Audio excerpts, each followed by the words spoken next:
The Power Factor Show with Rick, Steve, and Caleb. Episode 64. You can find this podcast and others at Gun Rights Radio Network, gunrightsradio.com. Podcasting freedom. Brought to you by Safariland and Hodgdon, the gunpowder people. Okay, so welcome back to the Power Factor Show. Again, today I'm joined by John Larson and Jay Burleson, the resident experts. I get to call you guys that. I'm an enthusiast. Jay's an expert. I'm an enthusiast.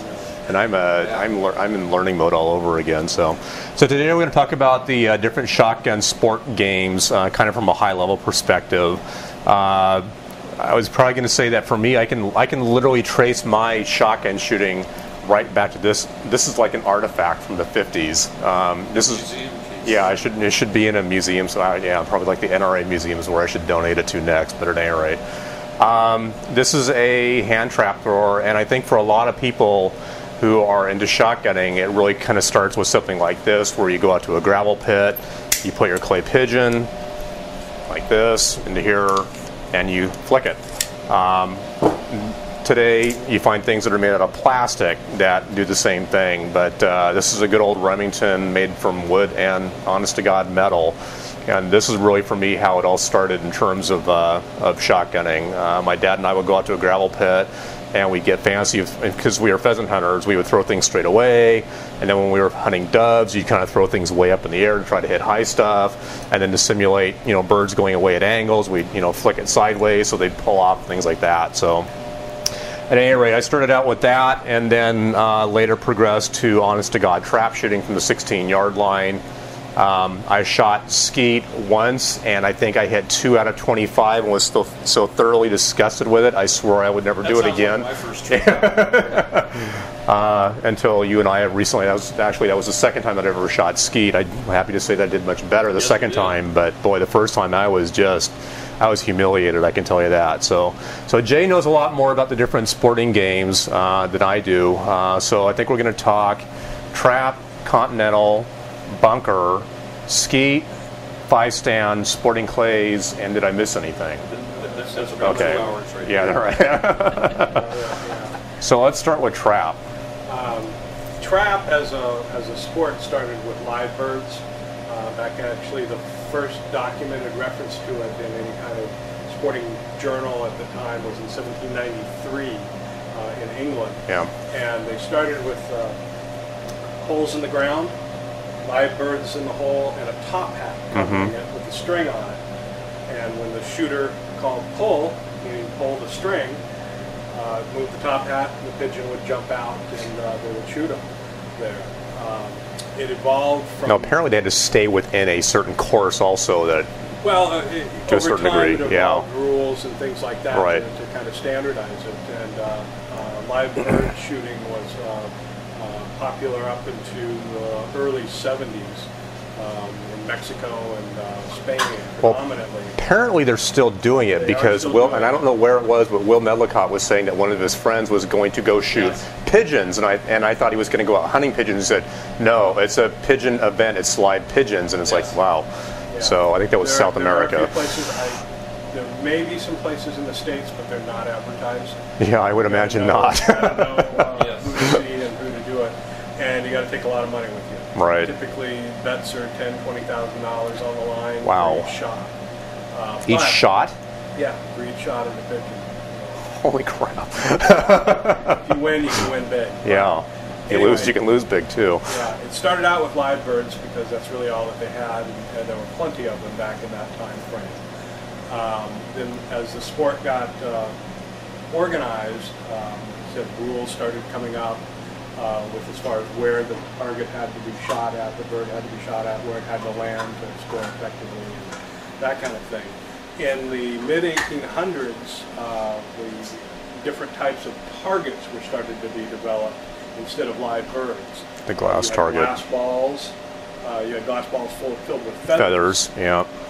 Then in 1850s, a couple of different inventors in the States, they both equally, depending on which Wikipedia article you read, will get credit for inventing the clay target there, which became a standardized size and the machinery to throw it, so they didn't have to have somebody there pulling the stuff there. And it can be consistently thrown. That was the big thing with it. It can be consistently thrown, so every shooter, no matter what part of the world they were in, would get the same target in most cases with that. But it's evolved into pretty much a very American sport. The Americans were the ones that really took it and ran with it, as far as organizing leagues. The ATA, American Trap Association, is one of the biggies, competitions all over the place, and codified their rules and things many, many, many years ago, and back in the late 1800s, actually, and have been shooting competitions ever since. Wow. Basically, you've got a fan-shaped layout. Remington website has a very good description of how to shoot basic trap with layouts of the target or the field to stand on and where the trap house is and stuff, and we'll throw a link up for that. And recommendation for hold points and muzzle points and all that, right? But essentially you're at what's called the 16-yard line, which is the front edge of the trap field, and it's 16 yards back from the trap machine to that point. And targets will, in the game of trap, targets will always fly to the same height, but they are moving, the machine is moving side by side in a specific arc the whole time they're shooting. Approximately, what, 22 degrees? 22 degrees. Yeah, 22.5 degrees each side of center is what the trap will move to. And they're all going to the same speed. 42 miles an hour, something like that, yeah. Right. It's actually measured at the distance. It's not measured really? at the speed. Okay. There's a specific point out in right. the trap where you put the pole. Right. The height of the target has to hit 3 meters up on the pole. Okay.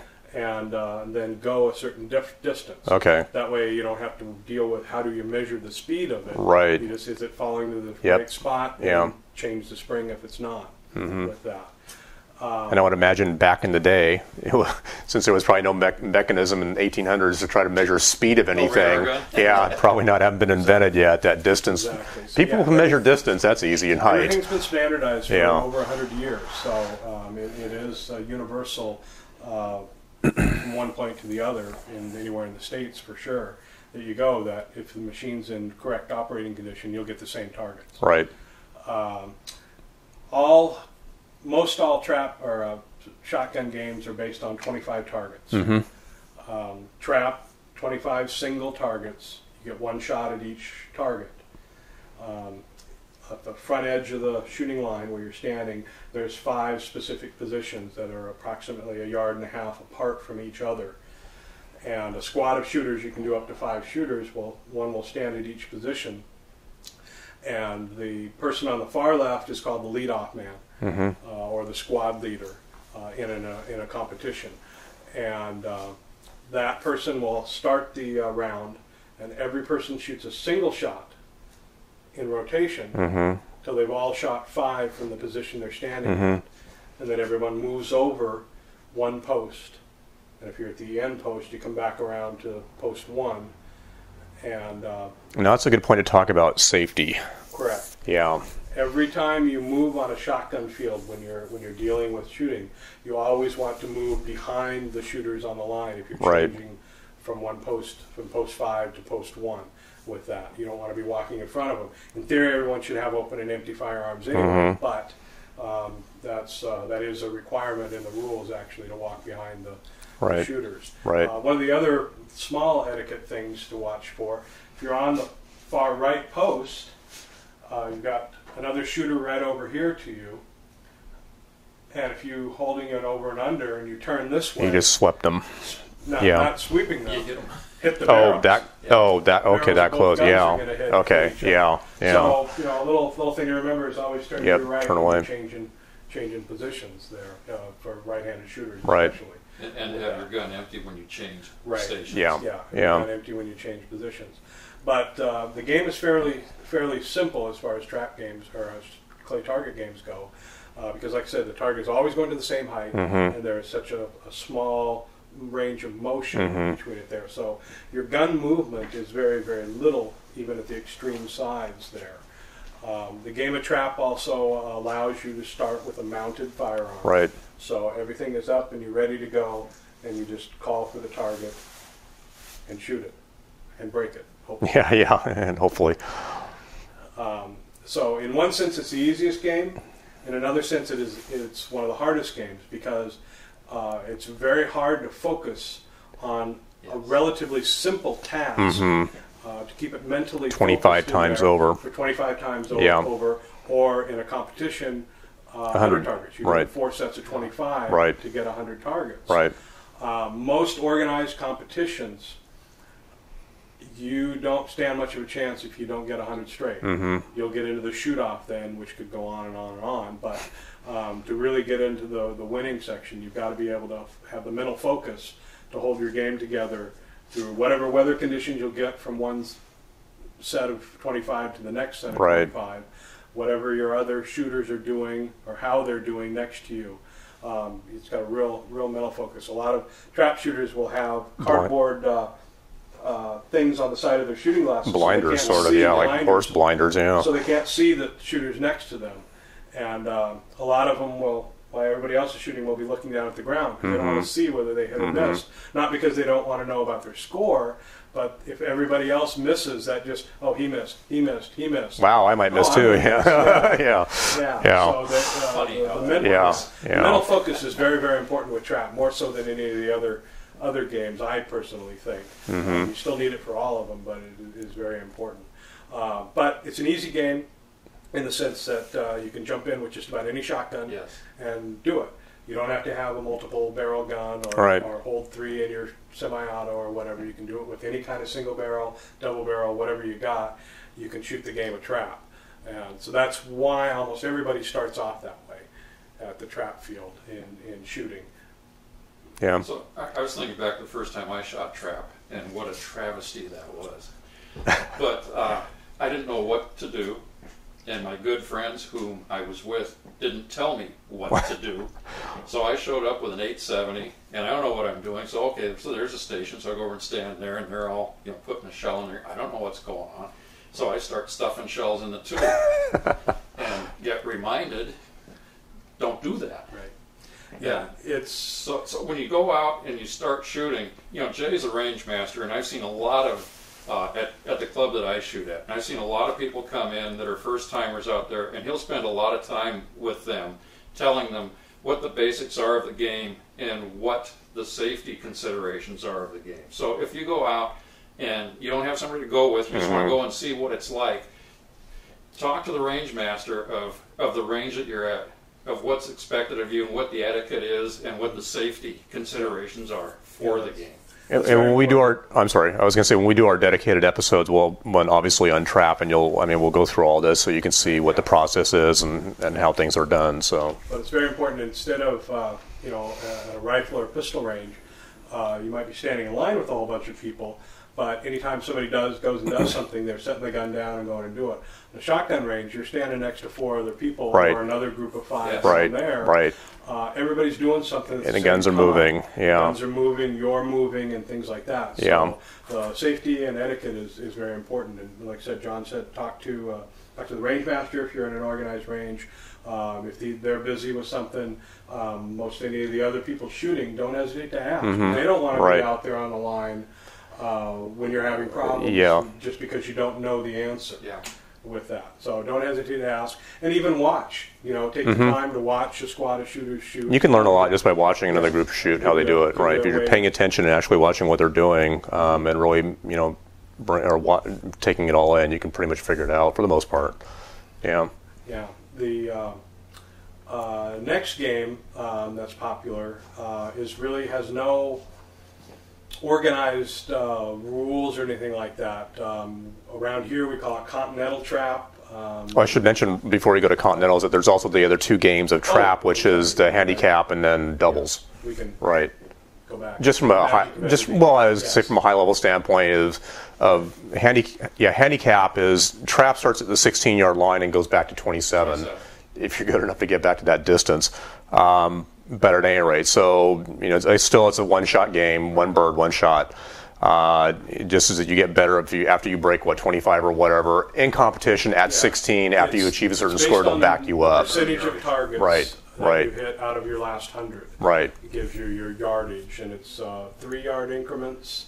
So a group of shooters will have 17 and 20-yard batches. Then you can't be more than 3 yards apart, because if you're 3 yards in front of... You're in front of the guy. The guy next to you for swinging. Right. You don't want to be too far out there. If you're doing organized trap games, like I said, there's 3 different ones that you could do at a trap match. The handicap is one that you earn where you end up going back to. So you have to be registered shoots and be a registered competitor to do that. Right. The other game is what's called doubles trap, which is basically the same as a standard trap, except for the target will go to the same height, but it doesn't move side to side. But you get 2 of them, and they go out. Oh, so they're fixed thrown at? Yes. Oh, I didn't know that. I thought they were still... No. Okay. Angles, for the stations, the angles change for Right, as you move, sure. It's a fixed trap, but the targets are actually, there's 2 of them in the machine, like this, and they go off the arm, and what happens there is then they spread in a V shape. Right. There, so you'll have one here, and then you got to go over to the other one instead of, you're not going up to both of them there. So, but again, it's still played with 5 stations, 5 presentations from each station. Right. So a total of 50 birds on a doubles game from the 16-yard line. So, what choke do you typically recommend for trap? For trap shooting, for someone starting out, especially modified, most of the way the machine is set up, that the target will peak at about 35 yards and then start to drop. A modified at 30, 32 yards will give you about a 30-inch area of pattern there. So as long as you get up and get on the target before it starts dropping, the modified will have plenty of pellets in there typically to break the target. So you got this old puppy, and you got 16 inches over here, and 16 inches over here, and probably the same above it and below it, and you can miss those guys really easy. Oh, yeah. Even if you're center punching it, there are reasons because of the pattern density, the target won't break. So, and shot size selection and distance, most all of the competitive shotgunning games are designed to be used with 7.5 or 8 size shot, or possibly even 9 shot, the fairly small bird shot. You don't want to shoot it with a buckshot load or anything like that for 2 reasons. Number one, it'll smack the hell out of you from the recoil, and number 2, you're only dealing with a very small amount of pellets in there compared to the 300 plus in a ounce and most ranges restrict the shot size to, what is it, 7.5 and smaller. Because of distance travel. Exactly. The larger the pellets, the further they go. Right. Again, continental, like I said, around this part of the world, the Western Washington, is called continental trap. Midwest and East Coast, you'll hear it referred to as wobble trap. Again, there's no codified rules for it. You'll find at different places the target may be being thrown the same, but the distance that they have you shooting it at, the layout of the trap field may be different from one place to the other. The major difference between it is it's throwing a little bit faster, about 6 miles an hour faster than a trap target. It has a slightly wider angle. It's about 32 side to side, or from each side. It seems wider. Yeah, I was going to say it seems wider than that. And the target is also moving up and down. And changing height. So you'll get one that just screams out right flat parallel to the ground and dies very quickly. And you'll get some that are just going to float right up there that you can't miss. Oh, yeah, you can. I'm hoping it's somebody. I got that. So it's just a little more challenge. A lot of bird hunters like to practice on that because it does replicate a lot of outgoing targets like a quail, flushed quail, or flushed pheasants might do and stuff. So I've heard even the 5-stand guys like to practice on continental just because of the fact that the angles to speed are very similar to what you can see in 5-stand. Some of the targets in 5-stand. Yeah. So, like I said, you'll find different places. Some places will have you stand halfway between the 16-yard line and the trap house to shoot continental. We have Really? it. Yeah, we have it set that the code around here, the rules is codified as the 17-yard line. Yeah. Just to give it that just a little bit more harder. Yeah, right. With that coupled with it going faster means it's really screaming out of there, and you've got to get on the target very quickly. You also are allowed a second shot Right. at each target in Right. Continental, and so that becomes two different ways to play the game. Do I get on it really quick with the first shot and then know I can still get on the second one, or do I make sure I'm good on the first shot, and then if I do miss it, I got a really long second shot to do. Right. So there's a couple different ways to play. And I've that. seen some people actually use the 2-shot thing where they'll break it on the first and pick the pieces up on the second just in order That's to very track. good. Right. That's very good practice. That's one of the things that's important with shotgunning that we haven't talked about before is follow through.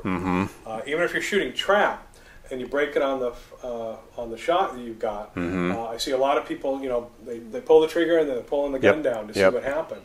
Well, for trap, that's not really good, but it's okay. Because you've But done, if you're ever going to do another game where you're doing a second shot, Right. or you're hunting birds and you've got a second or even third shot, if you start getting in the habit of pulling the gun down, now, you got to get it back up there, and the thing's getting further away and Right. further away Right. at the time. So even on trap, I like to tell people that whether they broke it or not, just get on the target or the biggest piece of it and just follow it to the ground. down. Just reinforce the follow through. So if you do start shooting 2 shots, you'll have that ingrained knowledge of keeping it in the shoulder, getting onto the target as fast as you can. Yeah, I was going to say one thing. I remember as I was fairly young, I don't know how old I was, but I remember my dad coming home and saying that he went out and shot around a Continental once and he's like, oh my God, that's so much more difficult than normal trap. And I was like, I just remember all the years of this fear of Continental. It's like, wow. I mean, I heard these stories about how it's faster, the birds are going all over the place, and it was really tough to hit birds. And it's like, I don't know what game he just played, but this sounds like death. If you shoot Continental and then move over to 16, it's like, yeah. Are they? God, they're slow. Right, yeah. Yeah. So around here we do have a wintertime Continental League that shoots as a league at different ranges around here. I'm not aware of any place else in the country that does that.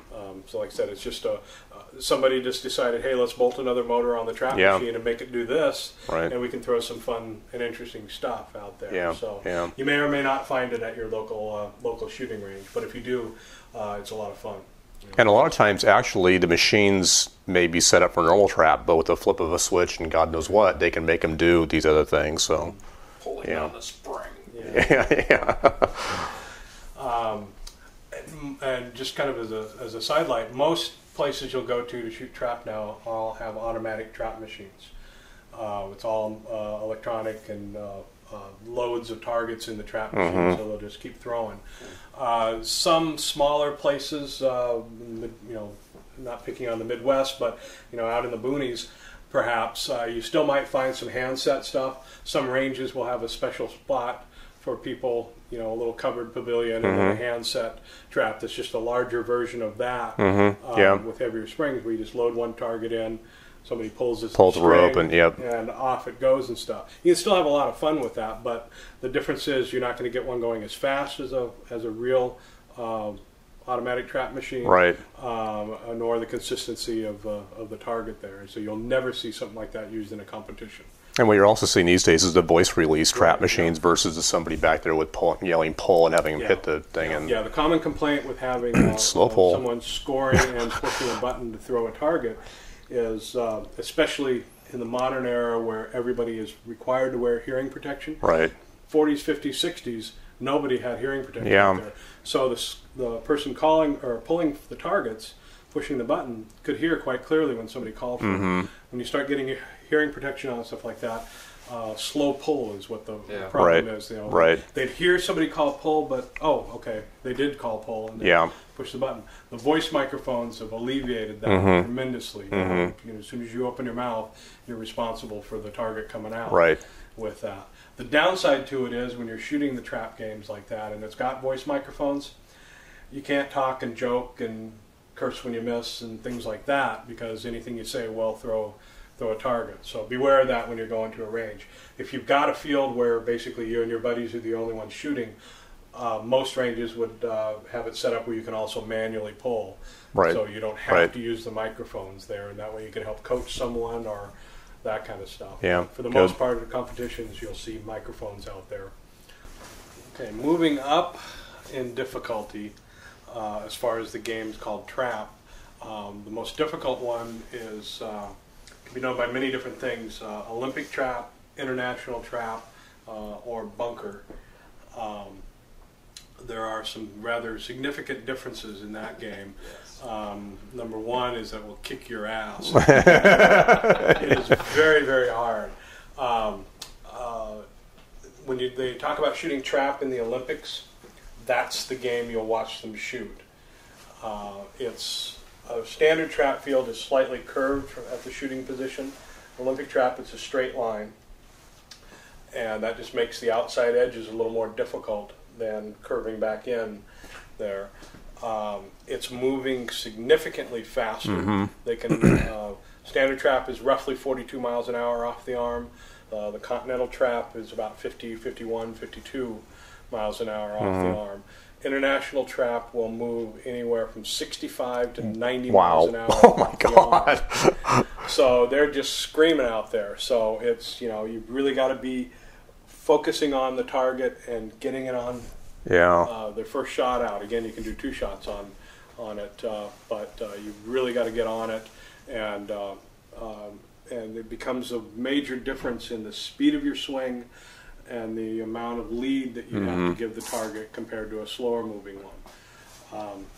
It also has 15 traps in the bunker is the most common nickname for it. It's just a very long... It's a trench. Yeah, trench. It's a very long building that's actually at ground level, at the same level that you're standing on, and it doesn't stick up at all like trap houses do.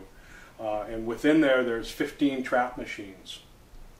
In front of each shooting position, there are 3 of the 5 shooting positions. Okay. One at the middle of those 3 is right in line with the shooter. And one of those, the left-handed one will throw some sort of left-handed target. Okay. The right-handed machine will throw some sort of right hand. The middle one will do some sort of, not necessarily true straightaway, but something in the neighborhood of straightaway. They're all different heights. Right. Oh, okay. And different angles. The book for the USA Shooting Rules actually has the protractor angles to set on the machines. Oh. For a game. When you do a registered shoot, you're shooting pattern number 4 is what you advertise.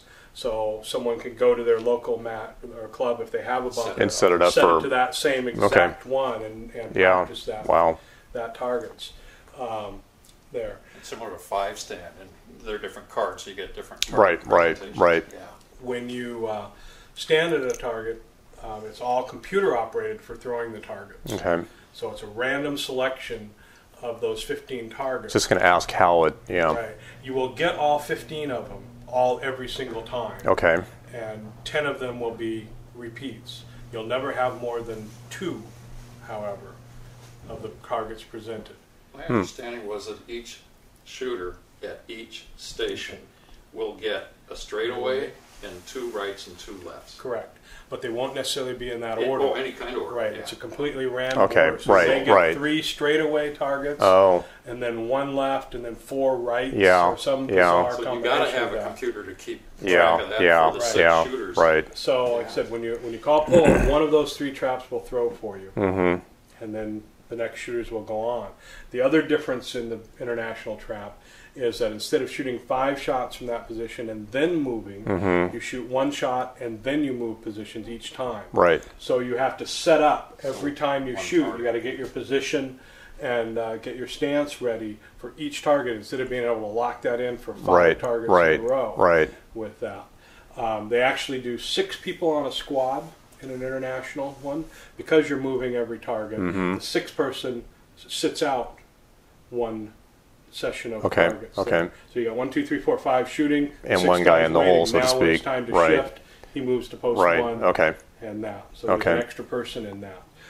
It's extremely fast, extremely hard, and the people that can do it well have my utmost respect. It's very, very rare to see a 25 straight, even at the Olympic level of shooters. Wow.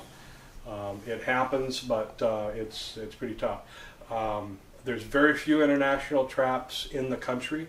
I believe the current count is about 20 of them that are available to the public. There might be a few more on military bases, but they're not being used anymore, or you don't have access to them. They're extremely expensive to install.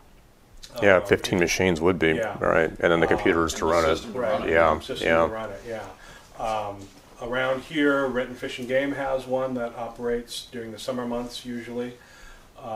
Hillsborough, there's a club there that has one that is starting to do some matches that are open to the public, but it was a members only thing.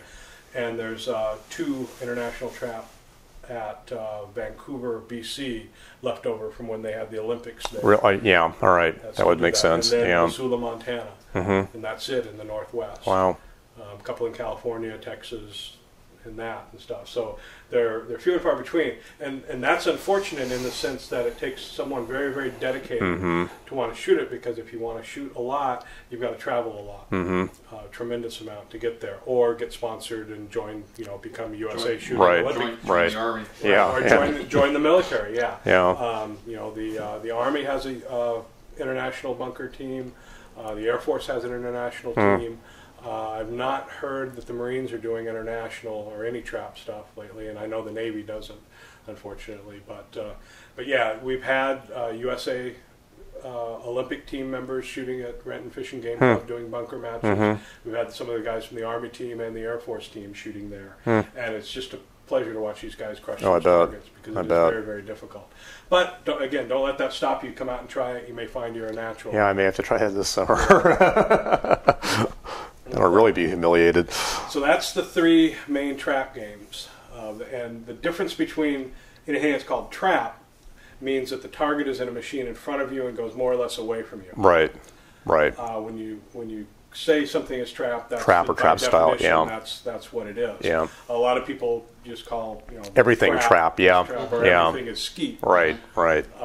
Skeet, which I think, at least between the 2 of us, happens to be our favorite game here, and probably Steve. No, it's a lot of fun.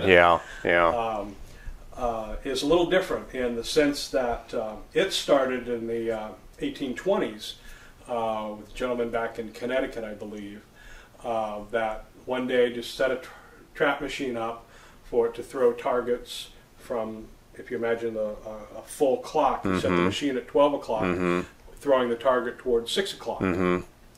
And you actually went in a full 360-degree circle. It was around the circle, right? Around this. And that would just be so much fun. Right. Unfortunately, unless you got 500 acres, you can't do that anymore. And this is the true part of this story, when the guy that started it there, when the chicken farmer that's what I've heard. He was next door and started raising chickens, he couldn't shoot in that direction. So they switched it over and put another trap at the 6 o'clock position, and then cut it into a half circle that you're moving there. So if that wouldn't have happened, we could have had twice the big. There you go. It'll be sprinkling lead on everybody. But it's interesting also from what I've heard about how the game got its name, because I understand that there was a competition to give it a name. In Europe, in Sweden. Right. And the name Skeet actually is Scandinavian for, I believe, shoot or something like that? I actually have that information right here. I didn't memorize it. In the handy pocket reference. Yes, Handy cheat sheet. Okay.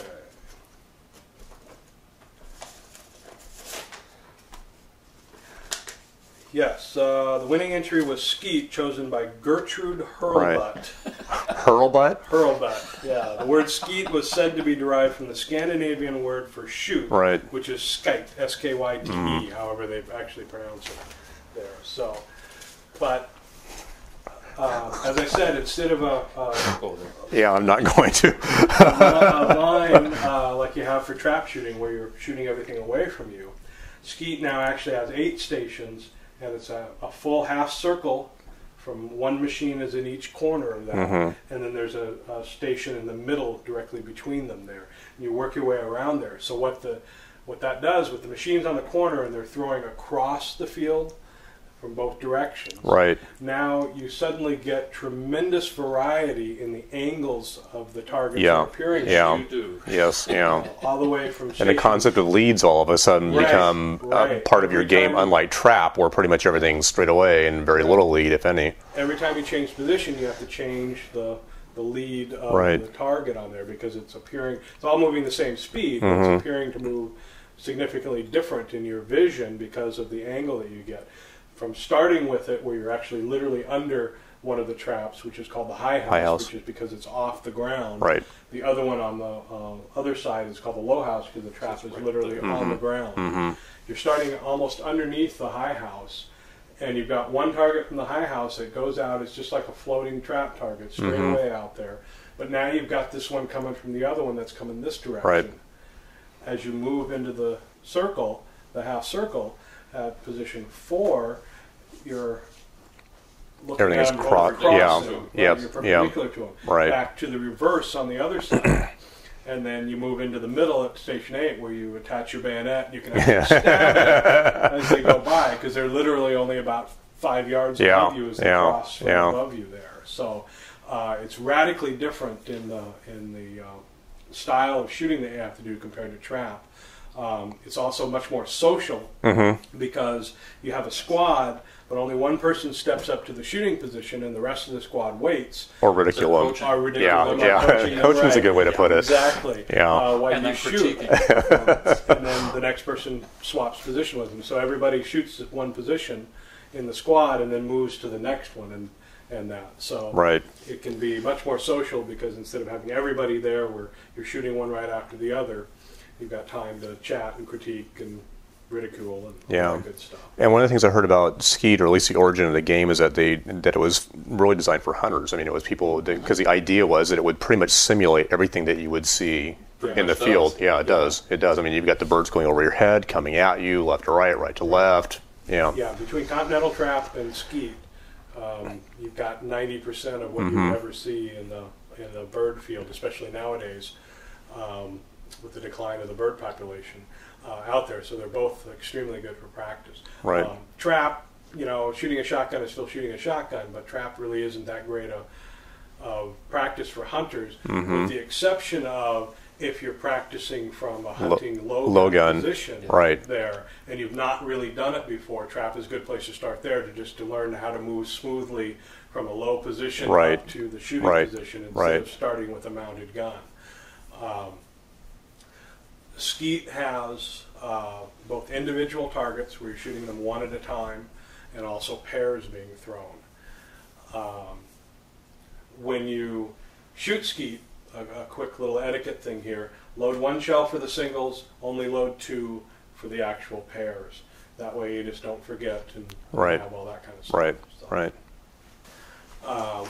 One thing we didn't talk about with the trap game is that you can do that with smaller gauges, but it's pretty much a 12 gauge game for trap. Yeah. Skeet, however, has in competition, you can shoot it with 12 gauge, 20 gauge, 28, 410, gauge, and 410 gauge. They all have separate categories in the competitions for each of those gauges. So you can be, some people have 4 different guns. Some people have 1 receiver with 4 different barrel sets. Or Briley tubes. Some guys will have what's called a carrier barrel, where the barrel itself is not usable for shooting, but it just holds the inserts of the different gauges. The advantage to doing all that is that your gun is going to weigh exactly the same every time. Whereas if you get different guns or different sets, swing, different feel, different feel, dimensions. The fit would be the same too. And the gun fit would be the same. Right. So that's the basics of the common games that you'll see at most shooting ranges that offer shotgunning. You can start getting into 5-stand and sporting clays. 5-stand you'll start to see at some of the ranges because it is fairly compact and allows you to put it in a space of where a trap may have been, trap field may have been. Sporting clays requires a lot of real estate, and typically what I understand is that 5-stand is really sporting clays just compressed into a smaller area. But the idea there again is that sporting clays has been defined by a lot as golf. Or I'm sorry, is golf with a shotgun, so to speak. where you're going to see a lot of different target presentations. Right. The original intent of sporting clays, which came from Britain, it was started officially in the 60s and 70s. It didn't really come over here until the late 70s. Was that each station you came up was actually named after a bird, real bird. Okay, and right. replicated as best as they could the flight of that bird. Right. So a teal typically went almost straight up. So they designed a specific type of target that is flat. That's a good point, right? For that went almost straight up with its face onto you, with that maybe a little bit away or sometimes quartering off. Then you'd have, a grouse, which may go this way or that way, but more or less straight away. You would have incoming ducks. They'd put a tower out there, right, that was maybe 40 yards off the ground with a trap machine on top of it, and launch one that just slowly came in front of you. It takes forever to get Yeah. So it directly replicated presentations of the most common bird shooting that you would get. Of course, when it came over to the States, we wanted to make it more difficult, more challenging, more different, and stuff like that. So now you'll see targets that get presented that nothing on this earth could fly like except for that target and stuff. But 5-stand is a compressed version of sporting clays, where you will have typically 5 stations, hence the name 5-stand, fairly close together, just like a trap field. And then an array of machines out there somewhere throwing, or behind you, above you, right, all over the place, throwing a specific array of targets. And typically there'll be 3 courses that you can do: an easier one, medium, and then a hard one. Right. And just depending on which course they program into the computer, or that the guy follows in pushing the trap buttons, it will launch those. So you will know which ones you're going to get from where and stuff. And if you shoot it enough, and they don't change things around, you'll just start grooving in on the birds a little bit more. And that's the other thing, is that at least where I'm shooting 5-stand at, is that the combination will typically be at each position. The first shot will be a single bird, and then when you come around the next one, it's going to be a pair, but it's going to be called a report pair. So they may not. Yeah, and that's typically the way they do it. But they'll throw the first one, and as soon as you fire at that, they'll throw the second one, and then the last one's going to be a true pair, which is where 2 birds are thrown simultaneously at the same time. And the challenge is just to find them. Sometimes it is, yeah. So, but that's a good point. Is that 5-stand is really, a lot of places don't have the ability to do a sporting clays range, and they'll try to compress it. But there's a lot of variation from position to position to position of where the birds are coming from, and then a lot of times the clubs will switch things up. So one month they'll run one, scorecard, and the next month they'll switch it up, so you'll have different birds coming in, each individual position to really mix things up, so you don't become completely grooved in on really what's happening. Typically in the 5-stand or sporting clays layout, they're all built around two shot presentations. Right. Sometimes it very rarely is one target with 2 shots at it. It will almost always be 2 targets, whether you got a call for each target or the report pair, like or troop. But it's typically built around that, so you don't, you're not loading a lot of shells in there each time. So an over and under or pump or semi-auto all can be useful. We touched on it when we talked about the shotguns in the earlier episode. This is where semi-autos are extremely popular in the sporting clays world, but you only got one choke in there. And we're starting to see courses and stuff built where you may have a 15-yard rabbit-type target that's bouncing on the ground, followed by a 50-yard something out there. Trying to do that with one choke really is tough. So and most unders are starting to rule the roost. And I was also going to say, at least when I understand it, most sporting clays is that you'll go into a particular stand and you get 5 pairs, so to speak, or 10 targets for each place that you go to. So let's throw the same thing, effectively 5 times in a row. And the reason why sporting clays takes up so much room is because the greater area that you have, the more different target presentations you can make. Different areas where you can have the shooter shoot. So the stations are separated from each other by a distance. So you got to walk from one station to the other through the woods. And most sporting clays courses will either be like 50 birds or 100 birds usually, depending on how much real estate they have, different stations they can put up and throw and so on. So, okay. I think that covers everything that we can think of in terms of the different games. So yeah, basically the games, yeah. Yeah. So again, we're going to be doing dedicated episodes here on all of these. We'll just take one particular game, say Skeet. Wobble Skeet's another one, which is kind of like Continental Trap, or Wobble Skeet is, right. But at any rate, so like as an example for the Skeet game, we'll go out to the Skeet range. We'll go through again some of the fundamental rules and etiquette and so on and so forth. Take you through the Skeet range and give you some tips and some pointers and ideas and whatnot. Some of us miss. Yeah, we'll be missing a lot. We'll show you how to do that. So at any rate. So again, thanks to Jay and thanks to John for coming on and being my resident expert / enthusiast. So again, if you have any comments or questions, you can hit us up at the website at powerfactorshow.com, email at powerfactorshow@gmail.com, and as always, the Facebook webpage at facebook.com/powerfactorshow. Or pigeon. That works good too. Carrier mail. Okay, thanks again. We'll see you next time.